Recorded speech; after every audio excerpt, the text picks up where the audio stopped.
This video is about BBR 6th semester Nepalese financial system या भनौं फाइनान्सबाट चाहिँ एकदम important chapter foundation of financial system अर्थात interest रेट्ससँग related हामी यो च्याप्टरमा हामीलाई फाइनल एक्जाममा चाहिँ ग्रुप बी बाट 6 मार्क्स ग्रुप ए बाट 2 मार्क्स को त सोध्छ नै यदि हामीलाई एनालाइटिकल पनि सोध्न सक्ने सम्भावना बोकेको च्याप्टर चाहिँ हो यो फाउन्डेसन अफ फाइनान्शियल सिस्टम जहाँ चाहिँ हामीलाई इन्ट्रेस्ट रेट बारे हामी क्याल्कुलेसन गर्न सक्छौं एक्सपेक्टेड थ्योरीको बारेमा पढ्छौं र यो च्याप्टर एकदम सजिलो च्याप्टर पनि छ र यहाँबाट चाहिँ हामीले थोरै समयमा चाहिँ यो च्याप्टरको न्यूमेरिकल क्वेशनलाई क्याल्कुलेसन पनि गर्न सक्छौं यो च्याप्टरसँग रिलेटेड हामी फर्मुलाको कुरा गर्छौं हामीले न्यूमेरिकल क्वेशन गर्दाखेरि हामीलाई ल्याङ्ग्वेजमा दिएको हुन्छ त्यो ल्याङ्ग्वेजलाई कसरी बुझ्ने क्वेशनमा चाहिँ कस्तो खालको क्वेशन सोध्छ अनि पास्ट 2082 मा सोधेको पास्ट इयरको क्वेशनहरुलाई पनि हामी सोलुसन गरेर यो च्याप्टरलाई थप विस्तृत ढंगबाट बुझ्ने कोसिस गर्दैछौं र मलाई आशा छ तपाईले यो भिडियो हेरिसकेपछि तपाई यो च्याप्टरसँग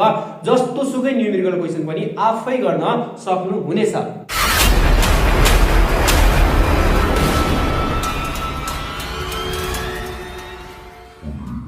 ओके यो foundation of financial system chapter को नाम छ र यहाँ चाहिँ हामीले सिम्पल इन्ट्रेस्ट रेट को क्याल्कुलेसन गर्नुपर्ने हुन्छ। सुरुमा यो फाइनान्शियल सिस्टम को थोरै मिनिङ बुझौं। फाइनान्शियल सिस्टम भनेको सिम्पली वित्तीय स्रोत परिचालन गर्नको लागि कोष स्थानान्तरण गर्नमा सहयोग गर्ने वित्तीय भनेको फाइनान्शियल इन्स्ट्रुमेन्ट फाइनान्शियल इन्स्टिट्युसनहरु फाइनान्शियल मार्केट फाइनान्शियल इन्टरमिडिएट्स भनेको वित्तीय मध्यस्थकर्ता र अन्य वित्तीय सेवा प्रदायक संस्थाहरुको सामूहिक स्वरूप अर्थात समष्टिगत रूपलाई चाहिँ हामी यो फाइनान्शियल सिस्टम भनेर बुझ्छौं। अब यहाँ चाहिँ हामीले यो च्याप्टरमा है त फर्मुला चाहिँ हामीले जान्नुपर्ने हुन्छ। फर्मुला भन्दा पनि सुरुमा चाहिँ म तपाईलाई के ट्रिक सिकाउँछु भनेको यो च्याप्टरमा चाहिँ हामीलाई न्यूमेरिकल क्वेशन गर्दाखेरि क्वेशन त थ्योरीमा सोध्छ भनेको ल्याङ्ग्वेज टाइपको क्वेशन आउँछ। अब त्यहाँ चाहिँ हामीले कसरी बुझ्नु पर्छ भन्दाखेरि चाहिँ जस्तो हामीले सुरुमा हामीले के बुझाउँ त भन्दाखेरि यदि क्वेशनले हामीलाई नोमिनल इन्ट्रेस्ट रेट है त नोमिनल इन्ट्रेस्ट रेट भन्छ क्वेशनले हामीलाई नोमिनल इन्ट्रेस्ट रेट भन्छ यील्ड भन्छ रिस्क भन्छ भने त्यसलाई चाहिँ हामी केले डिनोट गर्छौं भनेर सम्झनु होला है त। अल्छी नमानिकन सम्झनु होला कि नोमिनल इन्ट्रेस्ट रेट भन्छ यील्ड भन्छ त्यसैगरी क्वेशनले हामीलाई रिस्क भन्छ भने केले डिनोट गरौँ। अब जतिखेर हामी क्वेशन हाम्रो चाहिँ ग्रुप बी मा यो त 100% सोध्छ है त 100% सोध्छ एक्सपेक्टेड थ्योरी अन्तर्गत हामीलाई चाहिँ दुई खालको ल्याङ्ग्वेजको क्वेशन सोध्छ है त। कस्तो सोध्छ त भन्दाखेरि एउटा हुन्छ एक्सपेक्टेड अर्थात ड्युरिङ भन्छ हो यो दुईटा शब्द याद गरौँ है त एक्सपेक्टेड भन्छ कि ड्युरिङ भन्छ भनेको अर्को हामीलाई सोध्न सक्छ यो चाहिँ एक्सपेक्टेड थ्योरी अन्तर्गत फ्रम नाउ भन्छ कि हामीलाई भन्छ टुडे भन्छ है त हो यो कुरा चाहिँ हामीले सुरुमा बुझ्नुपर्ने हुन्छ। यदि क्वेशनले हामीलाई nominal interest rate yield risk भन्छ भने केले डिनोट गरौँला अनि जब एक्सपेक्टेड ड्युरिङ भन्छ भने चाहिँ यहाँ हामीले टाइमलाइन बनाएर सजिलो गर्न क्याल्कुलेसन गर्न सक्छौं। अनि जब हामी एक्सपेक्टेड थ्योरीको क्वेशन गर्छौं त्यतिखेर चाहिँ क्वेशनले एक्सपेक्टेड भन्ने वर्ड युज गरेको छ अर्थात क्वेशनले ड्युरिङ भन्ने वर्ड युज गरेको छ भने त्यतिखेर चाहिँ यो एउटै हो है त एक्सपेक्टेड ड्युरिङ भन्छ भने एउटै हो। अब यो कतिखेर युज हुन्छ कसरी युज हुन्छ हामी फर्मुला लेख्छौं त्यसपछि चाहिँ हामी यसको बारेमा मजाले बुझौँला है त।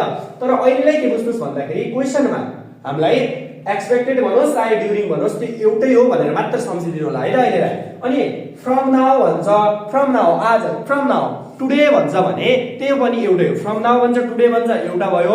अनि एउटा यो खालको क्वेशन सोध्छ एक्सपेक्टेड थ्योरी अन्तर्गत अर्को यो एक्सपेक्टेड ड्युरिङ अला सोध्छ यी दुईमा एउटा चाहिँ सोध्छ कतिखेर दुईटै पनि भनिदिन सक्छ है त। त्यसकारणले गर्दाखेरि यो कुरा चाहिँ तपाईले सम्झनु पर्ने हुन्छ। अब हामी फर्मुलामा जाउँ है त यो च्याप्टरमा हामीले के फर्मुला जान्नु पर्छ भनेर चाहिँ अब हामी छलफल गरौँ। फर्स्टमा हामी इन्फ्लेसन प्रिमियम भन्छौँ है त आईपी भनेर डिनोट गर्छ इन्फ्लेसन प्रिमियम यो त हामीले निकाल्नै पर्ने हुन्छ 2 मार्क्स मा त यो सोच्दाखेरि एकदम इम्पोर्टेन्ट हो है त। यो इन्फ्लेसन प्रिमियम भनेको के हो त भन्दाखेरि कुनै सम्पत्तिमा लगानी गर्दा सो सम्पत्तिको जीवनकाल अर्थात् त्यो सम्पत्तिको लाइफ टाइम सम्मको औसत मुद्रास्फीतिको दरलाई चाहिँ हामी इन्फ्लेसन प्रिमियम भन्छौँ है त। अब यो निकाल्नको लागि I1 plus I2 plus I3 dash dash dash IN सम्म हुन्छ र डिभाइड बाइ हामी n ले गर्छौँ है त। यो I1 I2 I3 I4 हुँदै जान्छ भनेको क्वेशनमा इन्फ्लेसनको हामीलाई रेट दिएको हुन्छ। इन्फ्लेसन रेट अन इयर 1 भन्छ भने I1 भयो, इन्फ्लेसन रेट अन इयर 2 भन्छ भने I2 भयो। अनि क्वेशनले जस्तो I1 I2 मात्रै दिन्छ भनेपछि I1 प्लस I2 अपन 2 हुन्छ भनेको यसरी है त। कसरी भन्दाखेरि पहिला वेयर भनौँ, वेयर यो I1 भनेको इन्फ्लेसन रेट अन इयर 1 यो पहिलो वर्षको इन्फ्लेसनको रेटलाई I1 भन्छौँ। अनि I2 भनेको इन्फ्लेसन रेट अन इयर 2 भन्छौँ है त। त्यसैगरी I3 भन्यो भने चाहिँ इन्फ्लेसन रेट अन इयर 3 भनेर बुझ्छौँ। त्यसैगरी I4 दिएको छ। अझ कतिखेर क्वेशनले के भन्छ भने इन्फ्लेसन रेट अन इयर 2022 अनि इन्फ्लेसन रेट अन इयर 2022 23 यसरी 24 यसरी पनि दिन सक्छ। त्यसलाई सिम्पल हामीले I1 I2 I3 I4 जति दिएको छ त्यसरी राख्छौँ। अब यो IB निकाल्दाखेरि जस्तो अब IB त IB भन्यो इन्फ्लेसन प्रिमियम लेट चाहिँ हामीलाई चाहिँ 2008 को दियो, 2009 को दियो, 2010 को दियो है त, इन्ट्रेस्ट दियो भने अब यतिखेर हामी के गर्छौँ त भने IB इन्फ्लेसन प्रिमियम IB3 निकाल्छौँ। अब IB3 निकाल्नको लागि I1 plus I2 plus I3 divide by के गर्छौँ त 1 2 3 ले डिभाइड गरिदिन्छौँ है त। हो यसरी चाहिँ हाम्रो हुन्छ। जस्तो हामीलाई दुईटा मात्रै दियो भने हामीले दुई नेलाई भाग गर्छौँ। हो यो इन्फ्लेसन प्रिमियम निकाल्नको लागि यसरी हामीले निकाल्नु पर्ने हुन्छ है त। यो त तपाई बुझ्न सक्नु नै हुन्छ। अब अर्को फर्मुला इम्पोर्टेन्ट फर्मुला भनेको चाहिँ nominal risk free rate of यसलाई हामी KRF ले पनि डिनोट गर्न सक्छौं है त। KRF ले पनि डिनोट गर्न सक्छौं।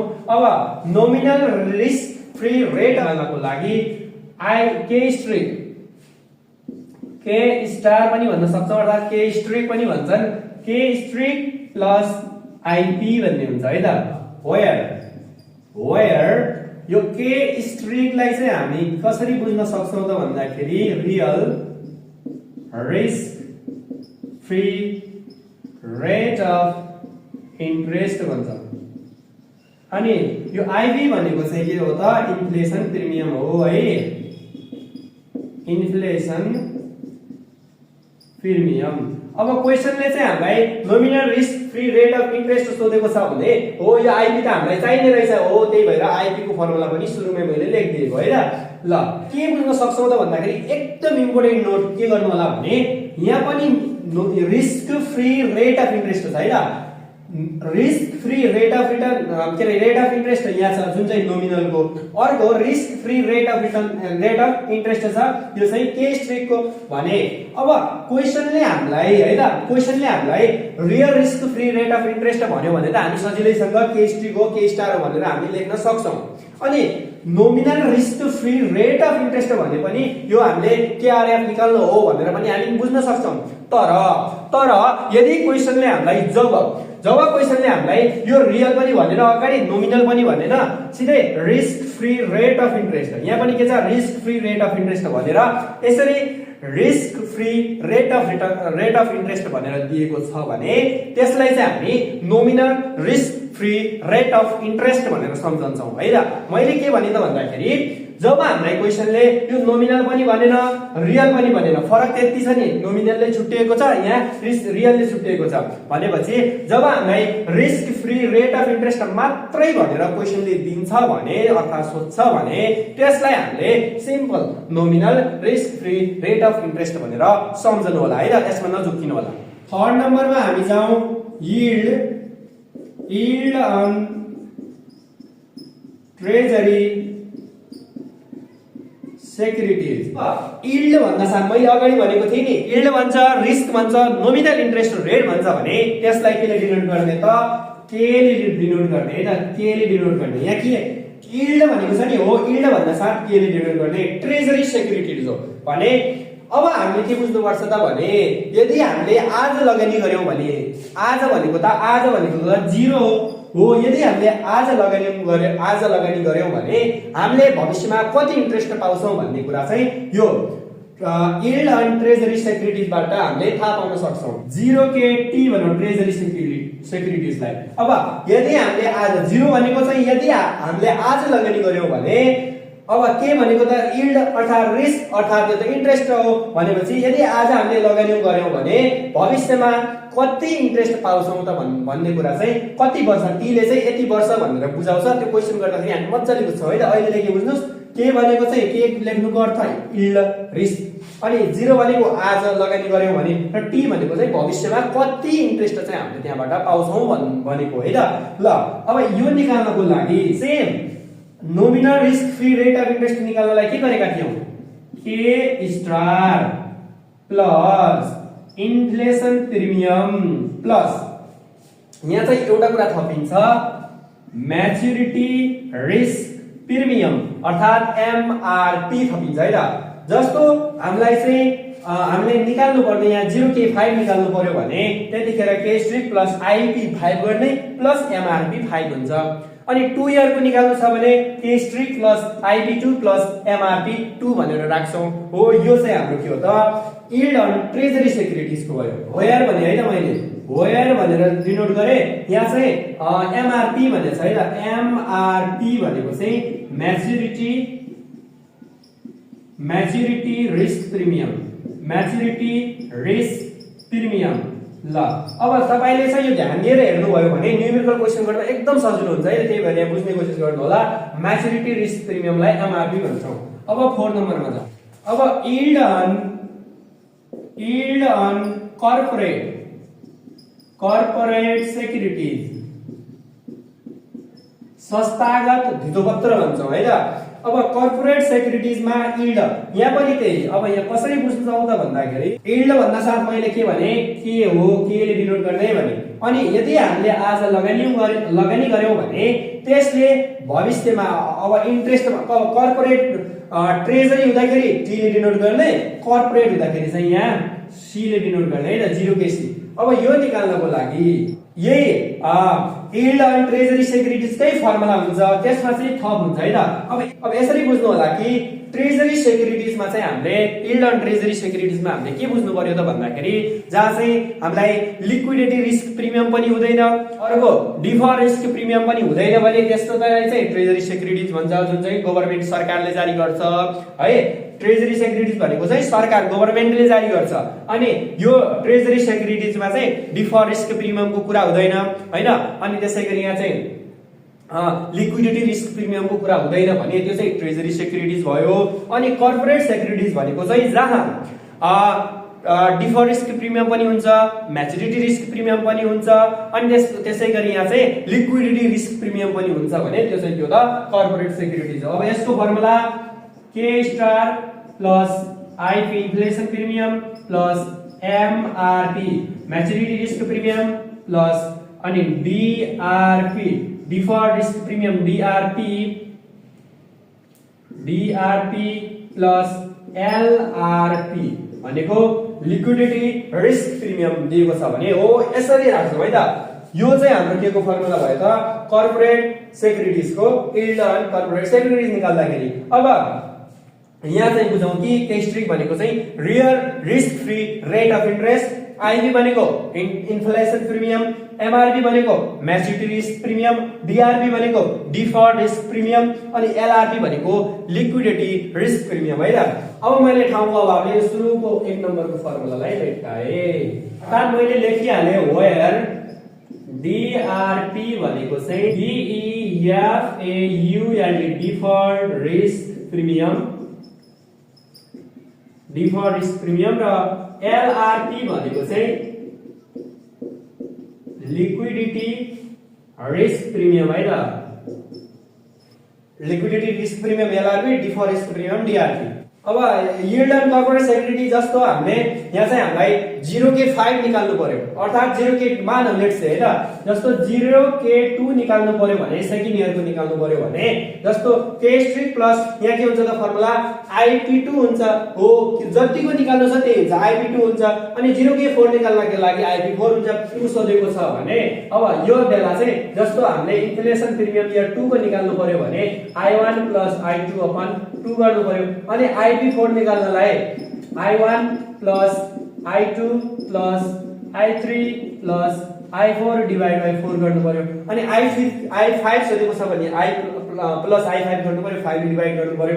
हो यसरी चाहिँ हामीले निकाल्नु पर्ने हुन्छ। यो कुरा त हामी न्यूमेरिकल गर्दा पनि सिकिहाल्छौं। अहिलेलाई चाहिँ हामी हाम्रो आफ्नो कामलाई अगाडि बढाउँ। हामी 5 नम्बरमा गयौं है त। यो अहिलेसम्म पढेको कुरा हामीलाई 2 मार्क्समा पनि सोध्न सक्छ, 6 मार्क्समा पनि सोध्न सक्छ। अब अहिले जुन पढ्दै छौं एक्सपेक्टेशन थ्योरी, यो चाहिँ धेरै नै महत्त्वपूर्ण छ है त। ल एक्सपेक्टेशन थ्योरी 5 नम्बरमा। एक्सपेक्टेशन थ्योरी भनेको कस्तो हो त भन्दाखेरि एकैचोटी लगानी नगरेर त्यसलाई चाहिँ विभिन्न भागमा चाहिँ विभाजन गरी लगानी गर्ने भनेको। एकैचोटी डाइरेक्ट लगानी नगरेर चाहिँ विभिन्न भागमा चाहिँ विभाजन गरी लगानी गर्छ भने त्यो चाहिँ एक्सपेक्टेशन थ्योरी हो है त। एक्सपेक्टेशन थ्योरीको अब फर्मुला हाम्रो एउटा मात्रै फर्मुला हो, त्यो फर्मुला हामीले जान्यौं भने सजिलैसँग सबै क्वेशन मिलाउन सक्छौं डियर 4। अब जब हामीलाई एक्सपेक्टेशन थ्योरी भन्छ त्यतिखेर हामीले TKN निकाल्छौं है त। TKN निकाल्छौं। अब यो TKN कसरी निकाल्छौं त भन्दाखेरि 1 प्लस 0kn को power n divided by 1 plus 0kt को पावर t को होल पावरमा 1 अपन n माइनस t गर्छौं, फेरि तल बीचमा -1 गर्छौं है त। यो फर्मुला हो TKN भन्छौं। अब जस्तो 2k3 होला, 1k3 होला, क्वेशनले जस्तो भनेको छ त्यस्तो होला। अब त्यो कसरी थाहा पाउने त्यो कुरा पनि हामी सिक्छौं। तर फर्मुला चाहिँ के छ त भन्दाखेरि एकदम सजिलो छ। 1 प्लस 0kn को पावर n को पावर n, यहाँ तल चाहिँ 1 प्लस 0kt को पावर t, अनि होल पावरमा 1 अपन n माइनस t। अब यहाँ चाहिँ नबिगार्नु है त, t माइनस 1 हैन कि n माइनस t, अनि बीचमा चाहिँ के छ त -1 भनेर यो फर्मुला हो। एक्सपेक्टेशन थ्योरी चाहिँ ट्रेजरी सिक्युरिटीज सँग मात्रै रिलेटेड छ है त। अनि यो चाहिँ गभर्नमेन्ट सँग रिलेटेड छ भनेको ट्रेजरी सिक्युरिटीज सँग रिलेटेड छ। र अर्को कुरा भनेको चाहिँ अब यो चाहिँ इन्फ्लेसन मुद्रास्फीतिकै कारणले गर्दाखेरि मात्रै उत्पन्न हुन्छ। यहाँ चाहिँ दुईटा कुरा ख्याल गर्नुपर्छ है त। यो चाहिँ इन्फ्लेसनकै कारणले गर्दाखेरि उत्पन्न हुन्छ। अनि अर्को कुरा भनेको चाहिँ यो कोसँग रिलेटेड छ भन्दाखेरि चाहिँ यो ट्रेजरी सिक्युरिटीज सँग रिलेटेड छ, जुन जसलाई हामी के भन्छौं गभर्नमेन्ट सिक्युरिटीज पनि भनेर बुझ्न सक्छौं है। ल अब चाहिँ यहाँ हामीले के थोरै के फर्मुला चाहिँ बुझ्नुपर्छ भनेको जस्तो यहाँ 0kn मा त 0k2 होला, 0k3 होला, 0k5 होला, जति पनि हुन सक्छ नि त। भनेपछि यो 0k2 कसरी निकाल्न सक्छौं त भन्दाखेरि यो ध्यान दिनु होला है, यो चाहिँ जान्नै पर्छ हामीले। 0k2 निकाल्नको लागि 0k1 plus 1k2 divide by 2 हुन्छ। अब हेरौँ है त, यो 0k2 निकाल्नको लागि 0 बाट सुरु गर्ने, अनि 0k1 प्लस फेरि 1k2 भयो। अब 2 बाट 0k2 छ नि, हो यो 2 छ भने हाम्रो इन्ड पनि 2 मै हुन्छ। 1 2 कर्मश जान्छ है त, 1 2 अनि 2 ले नै डिवाइड गर्छौं। त्यसैगरी 0k3 निकाल्नु छ भने 0k1 plus 1k2 plus 2k3 भनेको 1 2 3 कर्मश हुन्छ। जो 3 मा 3 क्वेशनले हामीले जस्तो हामीले 0k3 निकाल्नु छ भने भनेको आज हामीले लगानी गर्यौं भने हामीले 3 वर्षपछि चाहिँ कति इन्ट्रेस्ट पाउँछौं भन्यो भन्दाखेरि यो निकाल्नको लागि 0k1 plus 1k2 plus 2k3 गर्छौं र डिवाइड गर्दाखेरि 3 ले गर्छौं। अब ध्यान दिनुपर्ने कुरा भनेको यहाँ चाहिँ 0 देखि सुरु गर्छौं, अनि 1 2 3 यसरी क्रमश जान्छ र इन्ड यहाँ 0k3 छ भने 3 सम्म मात्रै जानु पर्यो है त।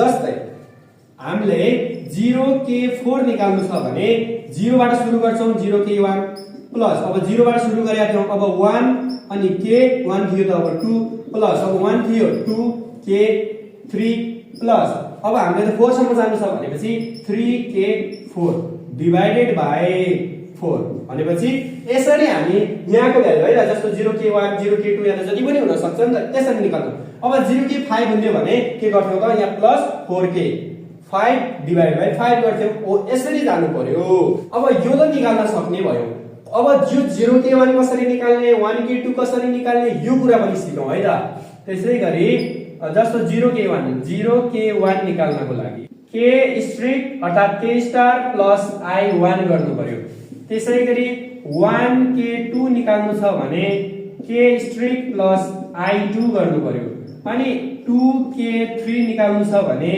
k स्ट्रिक प्लस i3 गर्नु पर्यो त्यसैगरी 3k4 निकाल्नु छ भने k स्ट्रिक प्लस i4 गर्नु पर्यो त्यसैगरी हामीलाई 4k5 निकाल्नु छ भने k स्ट्रिक प्लस i5 जति निकाल्नु छ जस्तो यहाँ पछाडीको भ्यालु हेर्ने त्यही अनुसारले चाहिँ यहाँ i1 जस्तो k1 मा i1 k2 मा i2 k3 मा i3 k4 मा i4 यसरी जानु पर्यो है त जस्तो 3k4 भयो 4k5 सोधेको थियो भने k स्ट्रिक प्लस i5 गर्थ्यौ है त हो यो कुरा पनि तपाईले ध्यान दिनु होला सजिलो छ है त सजिलो छ धेरै नै सजिलो छ यो कुरा जानिसकेपछि यो त फर्मुला भयो अब हामीलाई क्वेशन चाहिँ कस्तो आउँछ त क्वेशन हामीलाई कस्तो आउँछ म यहाँ के कुरा लेख्छु अनि त्यो क्वेशनलाई कसरी सोलुसन गर्ने मैले सुरुमै भनेको छु कि एक्सपेक्टेसन थ्योरी अन्तर्गत दुईटा कुरा सोध्छ के सोध्छ दुईटा कुरा सोध्छ एउटा ड्युरिङ अर्थात एक्सपेक्टेड भन्छ है त के ड्युरिङ अर्थात एक्सपेक्टेड भन्छ त्यो एउटा भयो एउटा कन्डिसनको भयो अनि अर्को भनेको चाहिँ यदि फ्रम नाउ भन्छ टुडे भन्छ भने चाहिँ त्यो चाहिँ अलग किसिमको हुन्छ भनेको टुडे भन्नु फ्रम भन्नु एउटै भयो अनि ड्युरिङ भन्छ एक्सपेक्टेड भन्छ भने त्यो चाहिँ एउटै भयो त्यसकारणले गर्दाखेरि यहाँ दुई खालको क्वेशन हुन्छ हामीलाई थ्योरी के रे ल्याङ्ग्वेजमा हामीलाई क्वेशन सोध्छ त्यसकारणले गर्दाखेरि यहाँ अरु केही पनि जान्नु पर्दैन बस दुईटा कुरा मात्रै जान्नु पर्छ एक्सपेक्टेड ड्युरिङ हुँदाखेरि कसरी सोलुसन गर्ने फ्रम नाउ अर्थात टुडे भनेर क्वेशनले दियो भने कसरी सोलुसन गर्ने त्यो चाहिँ अब हामी यहाँ मजाले सिक्छौं है त अलिस नगरी हेर्नु होला 2 मिनेटमा सकिन्छ एकदम सजिलो छ ओके जब अब हामीलाई क्वेशनले हामीलाई सोध्ने भनेको है त क्वेशनले हामीलाई रिक्वायर्ड सोध्ने भनेको अब यो जब एक्सपेक्टेसन थ्योरीका क्वेशन सोध्छन् त्यतिखेर के भन्छ yield on 1 year bond 2 year from now भन्छ है त अब यसरी के फ्रम नाउ भन्छ के हामीलाई ड्युरिङ भन्छ के हामीलाई एक्सपेक्टेड ड्युरिङ भन्छ एक्सपेक्टेड भन्छ एउटै कुरा हो अनि फ्रम नाउ अर्थात यहाँ क्वेशनले हामीलाई टुडे भन्छ है त हो यसरी फ्रम नाउ टुडे भन्छ भने त्यो एउटा कुरा हो अब हामीले निकाल्नु पर्ने जस्तो 1k2 2k3 यो कसरी फाइन्ड आउट गर्ने कसरी बुझ्ने भन्दाखेरि एकदम सजिलो ट्रिक है त ध्यान दिनु होला यो चाहिँ हामीलाई यसरी हाम्रो इक्वेशनहरु हुन् भने सुरुमा हामी टाइमलाइन बनाउँछौं टाइमलाइन बनाउँदाखेरि जहिले पनि 0 1 2 3 4 5 6 7 जति अब धेरै जानु पर्दैन 4 5 सम्म तपाईले राख्दाखेरि भइहाल्यो अब यील्ड अन 1 इयर बोन्ड भनेको 1 इयर को बोन्ड छ अनि 2 इयर फ्रम नाउ भनेपछि जब यो पछाडीको हेर्ने 2 इयर फ्रम नाउ अर्थात 2 इयर फ्रम टुडे भन्छ भने 2 इयर भन्छ पछाडीको हेर्ने सुरुमा 2 इयर भन्छ भने 2 मा यहाँ चाहिँ गोलो यसो लगाइदिनु होला 2 अनि फ्रम नाउ भन्छ है त फ्रम नाउ भन्छ टुडे को अब कामै यही छ फ्रम नाउ भन्छ टुडे भन्छ भने कि राइट साइड पट्टि अगाडि बढ्ने भनेको राइट साइड पट्टि जाने अगाडि बढ्ने कति इयर हो त यील्ड अन 1 इयर हो 1 इयर भनेपछि त्यो 2 देखि 3 भनेपछि 1 इयर हुन्छ हो 1 इयर भनेपछि 2k3 निकाल्नु पर्यो है त यहाँ निकाल्नु पर्यो 2k3 भनेर निकाल्नु पर्यो है त 2k3 निकाल्नु पर्यो अब फर्मुला त हाम्रो यहाँ छ भनेपछि यहाँ चाहिँ हामी 2k3 भनेर राख्छौं 2k3 भनेर राख्छौं अब यहाँ चाहिँ हेरौं है त यो t को ठाउँमा हामी राख्छौं 2 राख्छौं t को ठाउँमा 2 राख्छौं t को ठाउँमा 2 राख्छौं अनि यो n को ठाउँमा कति राख्ने भयो n को ठाउँमा 3 राख्छौं है त यसरी बुझ्ने है त अब अर्को हेरौं है त यसैगरी अर्को एक्जाम्पल हेरौं yield on 3 year securities yield भन्ना साथ के है त के yield on 3 year securities 2 year from now अब यहाँ पनि टाइमलाइन बनाऊ ल यहाँ पनि टाइमलाइन बनाऊ 0 1 2 3 4 5 र 6 सम्म जाऊ भने 2 इयर फ्रम नाउ पछाडी हेर्ने भने पछाडी कति इयर छ फ्रम नाउमा 2 इयर फ्रम नाउ 2 मा मैले यसो गोलो लगाइदिए ल ठीक छ। अब यहाँ 3 इयर्स सेक्युरिटिज 3 वर्षको सेक्युरिटिज हो नि भनेपछि 2 इयर फ्रम नाउ भन्न साथ अगाडि बढ्ने अगाडि कति बढ्ने भनेपछि राइट साइडतिर जाने अगाडि कति बढ्ने राइट साइडतिर कति अगाडि जाने भन्दाखेरि 3 इयर भन्ने 1 2 3 भनेपछि यो 1 वर्ष यो 2 वर्ष यो 3 वर्ष भनेपछि यी 5 सम्म गयो ठीक छ नि हो भनेपछि यहाँ हामीले निकाल्नु पर्यो 2k 5 निकाल्नु पर्यो। अब यसको मिनिङ के हो त 2k 5 निकाल्नु हो यसको मिनिङ चाहिँ के हो त भन्दाखेरि हामीले दोस्रो वर्षमा हामीले लगानी गर्यौं भने हाम्रो इन्ट्रेस्ट के भनेको त यील्ड भनेको चाहिँ के हो है त हामीले दोस्रो वर्षमा लगानी गर्यौं भने अबको पाँचौं वर्षमा चाहिँ हामीले कति इन्ट्रेस्ट पाउने भन्ने कुरा हो है त। अब त्यसै गरी अर्को एक्जाम्पल हेरौं। अब कि हामीलाई यसरी फ्रम नाउ भन्छ भने अगाडि जाने अनि ड्युरिङ एक्सपेक्टेड भन्छ भने पछाडी आउने भनेको लेफ्ट साइड तिर आउने ल। अब यसको लागि पनि टाइमलाइन बनाऊ है त yield on 1 year bond during the 3 year भन्छ 0 1 2 3 4 जति राख्दा पनि भइहाल्यो 4 5 6 सम्म है त ल। अब पछाडी हेर्ने मैले कति भने 3 इयर छ ल 0 1 2 3 त यहाँ हो यो 3 हो 3 मा के गर्ने यस्तो गोलो लगाइदिनु होला अनि के भन्छ एक्सपेक्टेड भन्छ ड्युरिङ भन्छ भनेपछि लेफ्ट साइड तिर आउनु पर्यो। अब फ्रम नाउ भन्छ टुडे भन्छ भने त अगाडि जानु पर्यो यहाँ त ड्युरिङ भनेको छ अर्थात एक्सपेक्टेड हो ड्युरिङ भनेको भनेपछि यस ड्युरिङ छ भनेपछि पछाडी आउने भनेको लेफ्ट साइड तिर आउने कति पछाडी आउने भन्ने कुरा चाहिँ यसैले भन्छ है त यो यसले भन्छ। अब 1 इयर भन्छ भने 1 इयर भनेको त यही नै हो 2k3 निकाल्नु पर्यो 2k3 निकाल्नु पर्यो। अब 2k भनेको चाहिँ दोस्रो वर्षमा लगानी गर्यौं भने हामीले 3 वर्षपछि चाहिँ कति ब्याज पाउन सक्छौं भन्ने कुरा ठीक छ। ल अर्को कुरा हेरौं फेरि yield on 1 year securities expected अर्थात ड्युरिङ द 2 इयर। अब तपाईलाई अल्छी लागेको छ भने आफैलाई घाटा हुने कुरा हो त एकदम रमाइलोको साथ पढ्नु होला सजिलो छ। Yield on 1 year securities expected during हो यसरी एक्सपेक्टेड ड्युरिङ भन्छ भने कसरी गर्ने रहेछौं त भन्दाखेरि टाइमलाइन बनाइहाल्ने अल्छी नमान्ने 0 1 2 3 4 5 सम्म जाऊ ल। पछाडी कति इयर दिएको छ पछाडी दिएको छ हामीलाई 2 इयर पछाडी जति दिन्छ यो पछाडी जति भन्छ त्यसमै क्लिक गरिदिने ल। मैले यहाँ क्लिक गरिहाले 2 मा। अब यहाँ मैले 2 मा गोलो गरिसकेपछि अब के हो त एक्सपेक्टेड हो ड्युरिङ हो भने मैले अब के सोच्नु पर्यो एक्सपेक्टेड ड्युरिङ भन्दा साथ लेफ्ट ह्यान्ड भनेको पछाडी आउने कति पछाडी आउने भनेपछि 1 इयर भन्छ भने म 1 इयर पछाडी आए भनेको अब 1k2 निकाल्नु पर्यो 1k2 1 यील्ड भन्ने k2 इक्वल टु व्हाट यो निकाल्नु पर्यो। अब 1k2 अब फर्मुला निकाल्नको लागि त यो फर्मुला हो जस्तो 1k2 निकाल्नु पर्यो भने अब यो 1 भनेको t हो है त अगाडिको यो यहाँ t मा चाहिँ 1 राख्नु पर्यो यहाँ t मा 1 राख्नु पर्यो यहाँको t मा पनि 1 राख्नु पर्यो अनि n भनेको 2 हो यो n को ठाउँमा 2 राख्नु पर्यो है त n को ठाउँमा 2 राख्नु पर्यो हो यस्तो कुरा छ। जब हामीलाई फ्रम नाउ भन्छ टुडे भन्छ भने हामीले के गर्नुपर्छ अगाडिपट्टि दौड्ने भनेको राइट साइड तिर जाने।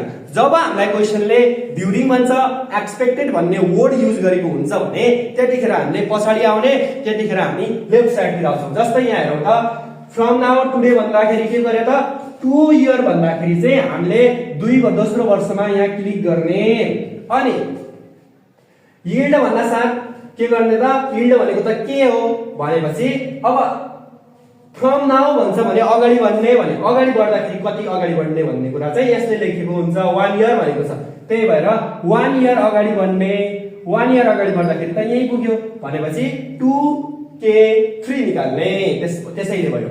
अर्को यहाँ हेरौं त यहाँ पछाडी के छ 2 इयर फ्रम नाउ 2 छ भनेपछि 2 मा क्लिक गर्यौं फ्रम नाउ छ भने अगाडि बढ्यौं अनि कति अगाडि बढ्ने त भन्दाखेरि 3 इयर को सेक्युरिटी 1 2 3 अर्थात एउटा दुईटा तीनटा भनेपछि यहाँ पुग्यो त्यसकारणले गर्दाखेरि 2k5 हुन गयो है। अनि yield on 1 years bond during the 3 year 3 पछाडी 3 इयर छ 3 मा क्लिक गर्यौं अनि ड्युरिङ भन्छ भने पछाडी आउने अब फ्रम नाउ टुडे त छैन ड्युरिङ भन्छ भने त पछाडी आउने लेफ्ट ह्यान्ड आउने अब कति पछाडी आउने 1 भनेपछि 1 इयर छ त 1 वर्ष पछाडी आउने 2k3 निकाल्नु पर्यो हो। यसरी चाहिँ हामी सोलुसन गर्छौं है त। अब आई होप तपाईले चाहिँ थोरै भए पनि बुझ्नु भयो। अब यो भिडियो चाहिँ लामो हुन्छ, त्यस कारणले गर्दाखेरि आजलाई हामी यति गरौँ। अर्को क्वेसनमा पास्ट 2082 मा सोधेको क्वेसन पनि गर्छु। बाँकी यो च्याप्टरसँग रिलेटेड एक्जाममा आउन सक्ने प्रोबेबिलिटी भएका क्वेसनहरूलाई पनि हामी सोलुसन गर्नेछौँ र यो चाहिँ एकदम सजिलो हो। तपाईले फर्मुला चाहिँ बुझ्नु होला। फर्मुला बुझिसकेपछि चाहिँ यो क्वेसन हामीलाई कस्तो खालको सोध्छ भन्ने कुरा चाहिँ हामीले यहाँ डिस्कस गर्यौं। तपाईले एकचोटी बुझ्नु भएन भने भिडियोलाई फेरि हेरेर बुझ्न सक्नुहुन्छ। आयो तपाईले यहाँबाट थोरै भए पनि केही सिक्नु भयो भन्ने आशा गरेको छु भन्दै आजको यो क्लासबाट म प्रेजेन्टर नरेश राज भट्ट पनि बिदा हुन्छु। Thank you, all the best.